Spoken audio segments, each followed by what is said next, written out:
Hello, and welcome to Tuesdays with Morons. So the economy is now one of the most pressing and present issues here in our history. Of course, since the 2008 financial crisis, we have seen many attempts at reforms and many attempts at getting us back on the right track. But I'll let my conservative cohorts over here, I'll allow them to be the first to present their case on how the economy is working so much better. Well, actually, we don't think the economy is working so much better, obviously.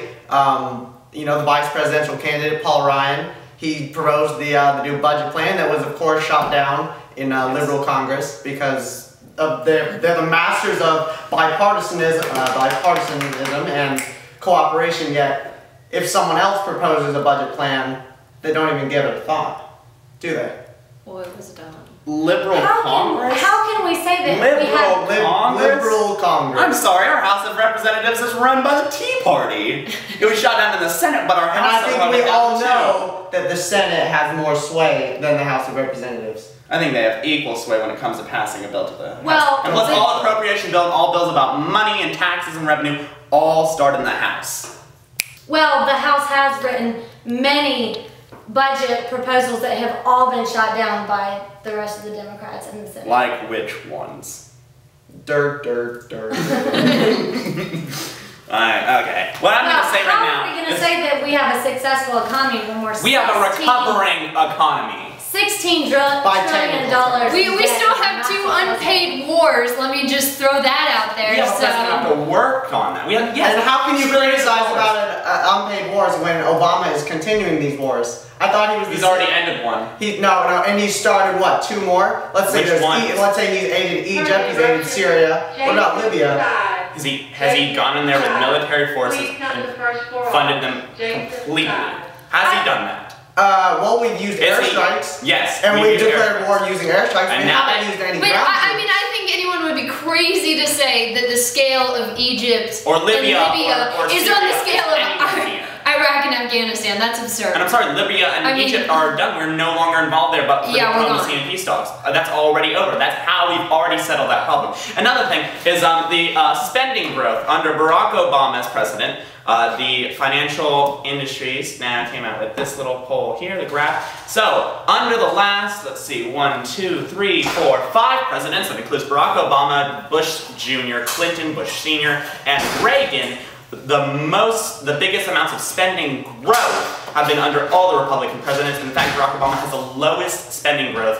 for the first 3 years, and that includes a bailout and a stimulus. I refuse to believe that statistic. I think we all know how surveys can be made up. Yeah, and I'm not going to believe that. Because how can you explain Barack Obama taking office with $6 trillion in debt and escalating it to $16 trillion? Wait, back up. I think there are going to be some people who don't know what spending growth is. Please explain that to them. Spending growth is not how much debt is racking up, or how the inflation within the dollar. I'm speaking right now.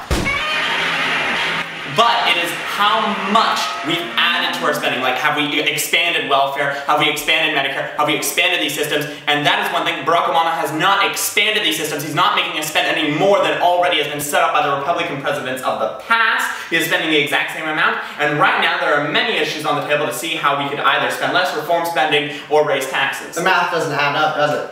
What math? How 8 years of George Bush's presidency with 2 wars, with a still failing health system as it was, and he only accumulated $6 trillion. That's a lie, it was 12. No, it's not a lie, it was 6, and those that actually look at facts, those that will actually...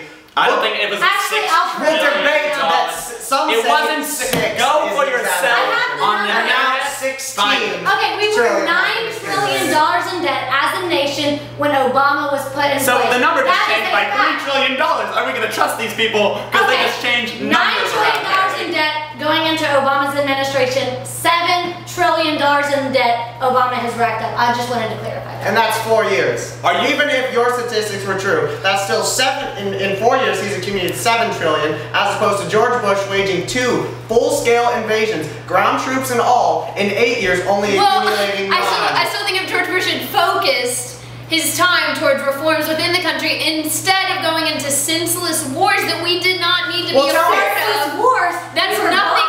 Okay. Yeah, oh, that's right, because Iraq attacked us. I always forget that part. I always forget.